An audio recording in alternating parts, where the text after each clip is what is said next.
मैंने उस दौरान भी मैंने कहा था कि अजीत जोगी जी, अमित और कुवैसी लकमा, इन तीनों का नार्को टेस्ट होना चाहिए। आज भी मैं यही कहता हूँ।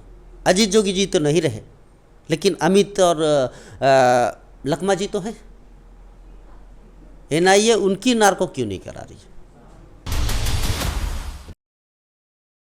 25 मई 2013 ये वो दिन है जब दरभा घाट में, जीरम घाट में कांग्रेस के काफिले पर बड़ा हमला नक्सलियों ने किया था। इस नक्सली हमले में बस्तर टाइगर महेंद्र कर्मा भी शहीद हो गए थे। उनके बेटे हमारे साथ हैं छबिन कर्मा जी, उनसे बातचीत करते हैं। क्या 10 सालों में उन्हें न्याय मिल पाया? क्या किस तरह के न्याय की उम्मीद कर रहे थे?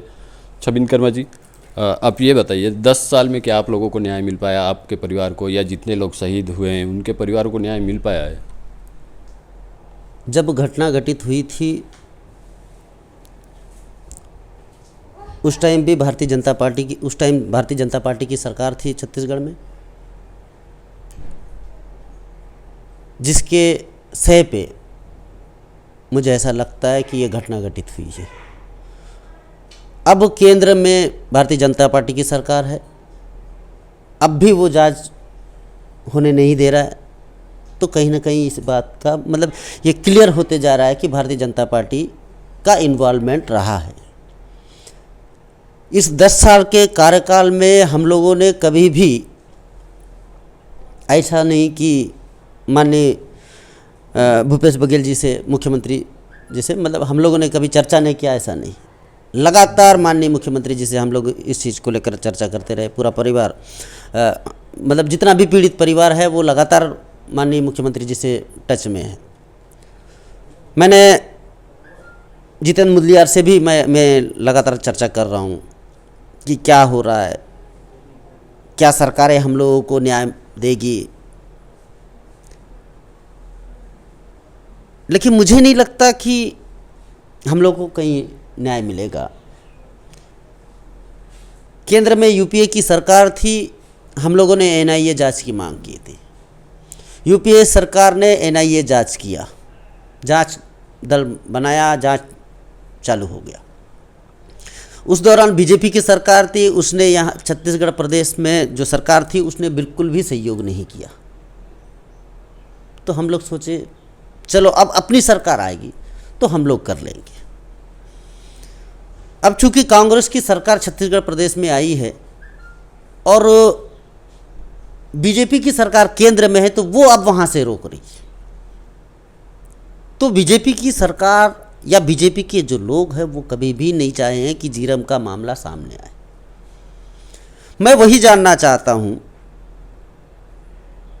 कि हम लोगों ने हमारे फादर को खोया, उस जीरम में 32 लोगों को हम लोगों ने खोया।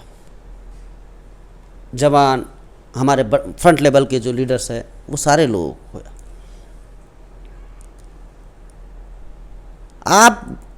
आपकी सरकार जांच नहीं कर सकती, तो हम इतना ही चाहते हैं कि जो जांच अधूरा है उस जांच को छत्तीसगढ़ सरकार को हैंडओवर कर दे। माननीय मुख्यमंत्री साहब का यही कहना है कि वो जो एनआईए जो है वो जांच रिपोर्ट नहीं दे रहा है, अगर वो जांच रिपोर्ट दे तो हम लोग जांच कर लें। तो सीधी सी बात है कि बीजेपी की जो सरकार है वो जांच होने देना नहीं चाहती है। छबिन जी, कांग्रेस के पूरे दिग्गज नेता एक रोड से निकलते हैं, उस समय सुरक्षा को लेकर बातें आ रही थी, एक इसे राजनीतिक षड्यंत्र भी कहा जा रहा था। आप कैसे देखते हैं? माननीय कर्मा साहब को जेड+ सुरक्षा मिली थी। पटेल साहब हमारे प्रदेश अध्यक्ष हुआ करते थे, उनको जेड सुरक्षा थी। हमारे एक्स केंद्रीय मंत्री विद्याचरण शुक्ल साहब भी थे। तो सारे वीआईपी सुरक्षाधारी वीआईपी थे। इतना बड़ा काफिला परिवर्तन यात्रा निकला और उस परिवर्तन यात्रा में आपने सुरक्षा नहीं दिया। उस दौरान उस एरिया में काफिला जाने वाला था, परिवर्तन यात्रा जाने वाली थी, तो आपको पूरी व्यवस्थाएं करनी थी। परिवर्तन यात्रा जीरम पहुंचती है, 3 घंटे तक फायरिंग चलती है। एक और 10 किलोमीटर में थाना, एक और 8 किलोमीटर में थाना। 3 घंटे में आपकी फोर्स नहीं पहुंचती। तो ये बात तो क्लियर है कि बिना सरकार के समर्थन के इतनी बड़ी घटना को अंजाम नहीं दिया जा सकता। तो मेरा तो सीधा आरोप है कि रमन सिंह जी का और उनके जो उस दौरान रहे गुप्त वार्ता, मतलब उसमें आईजी और दोनों टीआईस और एसपी, इन सारे लोगों का नार्को टेस्ट होना चाहिए।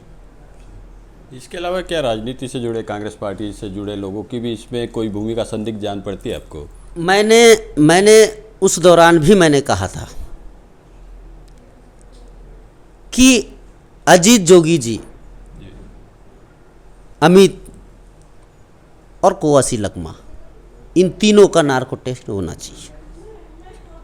आज भी मैं यही कहता हूँ। अजीत जोगी जी तो नहीं रहे, लेकिन अमित और लकमा जी तो हैं। एनआईए उनकी नार्को क्यों नहीं करा रही? मैं ये आरोप नहीं लगा रहा हूँ कि लकमा जी ने कराया, लेकिन मैं जानना चाहता हूँ कि आपके क्षेत्र में, आप उस दौरान वहाँ पे एमएलए रहे हैं, घटना घटित होती है, सारे मारे जाते हैं, आप सिंगल व्यक्ति, आप मतलब एक उनसे बच के आते हैं, ये कैसे संभव है? आपकी जगह छविंद कर्मा भी होता, घटना में बच के आता, तो छविंद कर्मा से भी आप क्वेश्चन करते। 9 अप्रैल को भीमा मंडावी जी की घटना होती है, जिसमें वही एनआईए जांच करती है। एनआईए जांच करने के बाद वो रिपोर्ट भी पेश करती है और कई लोगों को अंदर करती है। तो ये तो उससे पहले का मामला, ये क्यों नहीं हो पाता? क्यों भाई एनआईए जांच क्यों नहीं कर रही? भाई आपके बीजेपी के एमएलए जब शहीद होते हैं तो आप जांच करते हैं, कांग्रेसी होते हैं तो नहीं जांच करते।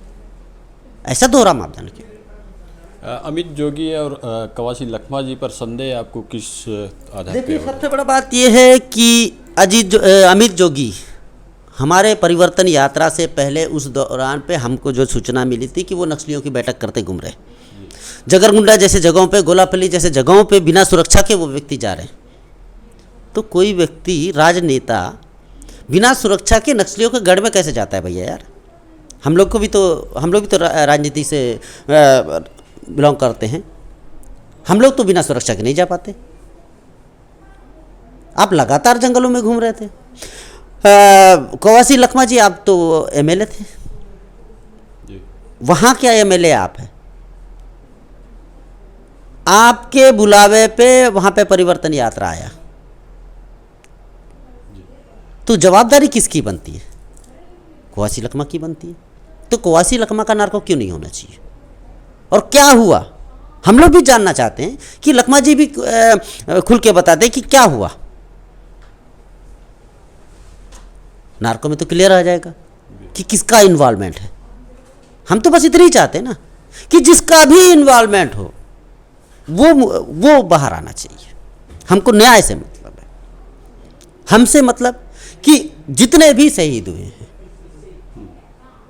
हमारे राजनेता, हमारे फोर्सेस जो भी शहीद हुए हैं, उनसे, उनका परिवार आज भी इसी उम्मीद में कि न्याय मिलेगा। लेकिन आज 10 साल का कार्यकाल हो गया। आप इससे मतलब सोच सकते हैं कि जहां बड़े बड़े राजनेताओं का खुलासा नहीं हो पा रहा है, जिनकी हत्या होती है, तो बाकी एक आम लोगों के लिए अपन लोग क्या अपेक्षा कर सकते हैं? ये थे छविंद कर्मा जी, जो ये कह रहे थे कि घटना के 10 साल बाद भी जो शहीद परिवार है उन्हें अब तक न्याय नहीं मिल पाया। साथ ही इन्होंने अपने ही पार्टी के नेताओं पर भी इस घटनाक्रम को लेकर संदेह जताया है।